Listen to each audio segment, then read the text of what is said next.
Sulat sa mga taga-Hebreyo, 3 kabanata. Mga kapatid sa pananampalataya at kasama sa pagkatawag ng Diyos, alalahanin ninyo si Jesus, ang sugo ng Diyos at ang pinakapunong pari ng ating pananampalataya. Tapat siya sa Diyos at napumili sa Kanya tulad ni Moses na naging tapat sa buong sambahayan ng Diyos. Kung ang nagtayo ng bahay ay mas marangal kaysa sa bahay, gayon din naman lalong marangal si Jesus kaysa kay Moises.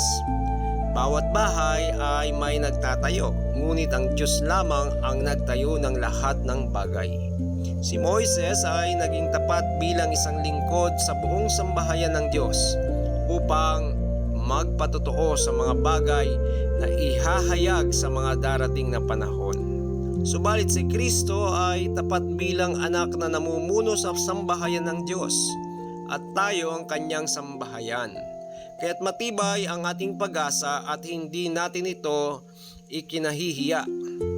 Kaya't tulad ng sinasabi ng Espiritu Santo, kapag narinig ninyo ngayon ang tinig ng Diyos, iyang inyong puso'y huwag patigasin tulad noong maghimagsik ang inyong mga ninuno doon sa ilang nang subukin nila ako.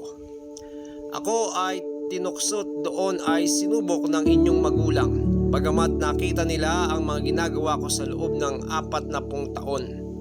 Kaya't naputa ko at sa kanila ay sinabi ko, lagi silang lumalayo sa akin, ang mga utos ko'y ayaw nilang sundin.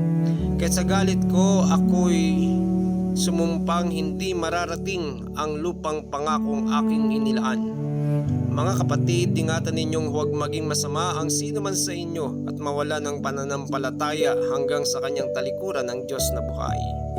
Sa halip, magtulungan kayo araw-araw habang ang panahon ay matatawag pang ngayon upang walang sino mang madaya sa inyo at maging alipin ng kasalanan. Sapagkat tayong lahat ay kasama ni Kristo sa gawain kung mananatiling matatag hanggang sa wakas ang ating pananalig na ating ipinakita noong tayo unang sumampalataya. Ito nga ang sinasabi ng kasulatan, kapag narinig ninyo ngayon ang tinig ng Diyos, iyang inyong puso'y huwag patigasin tulad nung kayo'y maghimagsik sa Diyos. Sino ang naghimagsik laban sa Diyos kahit na narinig nila ang kanyang tinig?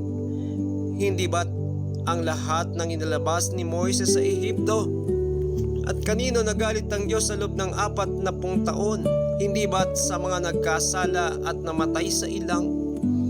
At sino ang tinutukoy niya ng kanyang sabihing, hindi sila makakapagpahinga sa piling ko? Hindi ba't ang mga taong ayaw sumunod? Maliwanag kung ganoon, kaya't hindi sila nakapasok sa lupang pangako dahil sa kawalan ng pananampalataya sa Diyos.